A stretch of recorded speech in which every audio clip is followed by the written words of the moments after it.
करोड़ों का 500 का गड्डी जल जाता है, इलेक्ट्रॉनिक सबूत सामने आ जाते हैं, फोरेंसिक जांच सामने आ जाता है, लेकिन अमित शाह जी का मंत्रालय इस पर कोई एक्शन नहीं लेता है। दिल्ली जज यशवंत वर्मा कुछ बोल नहीं पाते हैं, मुंह नहीं खोलते हैं। मुंह जब खोलते हैं तो ऐसा जहर उगलते हैं, यकीन मानिए कि वो ईमानदार का चोला पहन कर घूम रहे हैं। उन्होंने कोई गुनाह नहीं किया, उन्होंने कोई गलती नहीं की है, वो बहुत साफ सुथरे लोग हैं वो बचे हुए हैं, उनको कोई बचाया जा सकता है। ये आखिर क्या चल रहा है दर्शकों? हम देख रहे हैं हमारे आंखों के सामने नोटों की गड्डी जल रही है। उसके बावजूद जो टीम तैयार की जाती है, जो रिपोर्ट तैयार किया जाता है, उसमें यह पाया जाता है कि वो दोषी हैं, वो जुल्म किया है, उन्होंने अपराध किया है, उन्होंने घोटाला किया है, स्कैम किया है, लेकिन फिर भी जेल नहीं जाते। क्यों नहीं जाते हैं जेल? क्या चल रहा है दिमाग में? ये तमाम अहम सवाल अब सिर्फ सिस्टम से नहीं है, सब लोगों से है। राष्ट्रपति के पास रिपोर्ट सौंप दिया जाता है, सुप्रीम कोर्ट के जजों को रिपोर्ट सौंप दिया जाता है, प्रधानमंत्री को रिपोर्ट सौंप दिया जाता है, लेकिन मामला कहाँ तक है? चुप्पी पे है। मामला कहाँ है? सब के सब चुप हैं। तो आखिर क्या हो गया सब लोगों को कि असली सच सामने आने में इतना वक्त क्यों लग रहा है? जब मैं अकेले लगातार 100 वीडियो बना रहा हूँ, इस पर लगातार खबरें कर रहा हूँ, लगातार सवाल पूछ रहा हूँ तो ये बेशर्म मीडिया क्यों बर्बाद हो गई? ये बेशर्म मीडिया चुप क्यों है? क्यों नहीं जो है ये प्रोग्राम, ये एजेंडा ये जज साहब पर करती है? क्यों नहीं सवाल पूछती? क्यों नहीं उनके घर पर जाकर पॉडकास्ट कर लेती? क्यों नहीं प्रेस कॉन्फ्रेंस करती? क्योंकि सबको ये जानना है, देशवासियों को जानना, उनको जानने का हक है। ये हक है कि आखिर जो नोटों की गड्डी जली वो किसका था? क्या किसी मंत्री का था? किसी नेता का था? क्यों आखिर दिल्ली उन जज साहब, जस्टिस वर्मा साहब के बंगले पर आग लगी? वहाँ के अधिकारी जो कह रहे हैं क्या झूठ कह रहे हैं? क्या चश्मदीद गवाह जो कह रहे हैं झूठ कह रहे हैं? क्या सुप्रीम कोर्ट ने जजों की टीम बनाई, क्या वो गलत बनाई? क्या सीजीआई, पूर्व सीजीआई खन्ना साहब क्या बेवकूफ़ थे? क्या मूर्ख थे जो उन्होंने बर्खास्ती की बात कही? क्या उन्होंने इस्तीफ़ा लेने की बात कही? क्या उनको अकल नहीं है? क्या कानून का जानकार नहीं है? क्या पूर्व सीजीआई खन्ना साहब से या सीजीआई गवई साहब से या राष्ट्रपति साहब से या फिर मोदी जी से क्या बड़े हो गए हैं जस्टिस वर्मा साहब? क्या बंगले पे जो नोटों की गद्दी जली, क्या वो झूठ है? क्या सब फर्जी है? क्या सब फेक है? क्या हमारे देश के लोग बेवकूफ़ हैं या आप इनको बेवकूफ़ बनाने की कोशिश कर रहे हैं? देश का सिस्टम आखिर क्यों इतना लाचार हो रहा है? ये सवाल है। ये गुस्सा जायज़ है कि जब पूर्व सीजीआई खन्ना साहब कह चुके हैं भाई बर्खास्त करो, रिपोर्ट में पाया गया कि आप दोषी हैं, इनको हटाओ पद से, फिर हटाया क्यों नहीं जा रहा? भाई महाभियोग लाओ ना महाभियोग लाओ, इन जजों का इलाज करो, लेकिन इलाज हो ही नहीं रहा। पता नहीं इनके दिमाग में क्या चल रहा है। सिस्टम चुप है, मंत्री चुप हैं, कानून व्यवस्था चुप है, चलाने वाले लोग चुप हैं। एजेंसी रिपोर्ट जो आया वो रिपोर्ट पर कोई जो है बोल नहीं रहा।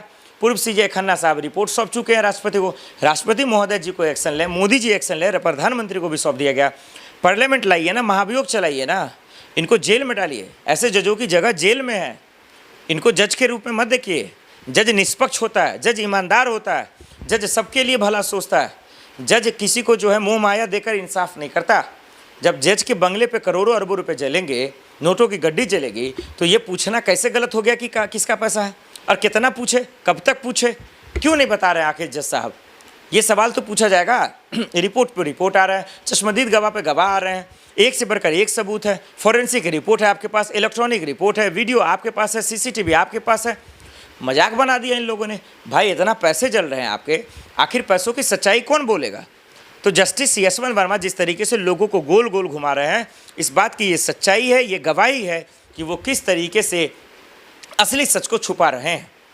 और इस मसले पर मैं आपको दर्शकों को दावा दे रहा हूँ, एजेंसियों को छोड़ दीजिए, मोदी जी को छोड़ दीजिए, प्रधानमंत्री को छोड़ दीजिए, कानून व्यवस्था को छोड़ दीजिए, अगर एक सच जो मैं अब आपको उगलने वाला हूँ और बताने वाला हूँ, आप सुनकर हैरान हो जाएंगे। एक सच अगर जस्टिस यशवंत वर्मा सच उगल देते हैं, यकीन मानिए दूध का दूध पानी का पानी हो जाएगा कि इस पर्दे के पीछे, करोड़ों के घोटाले के पीछे, इस स्कैम के पीछे, इस धांधली के पीछे कौन चोर था, वो चोर किस पार्टी का था, वो चोर किसके समर्थक का था, ये साफ साफ हो जाएगा।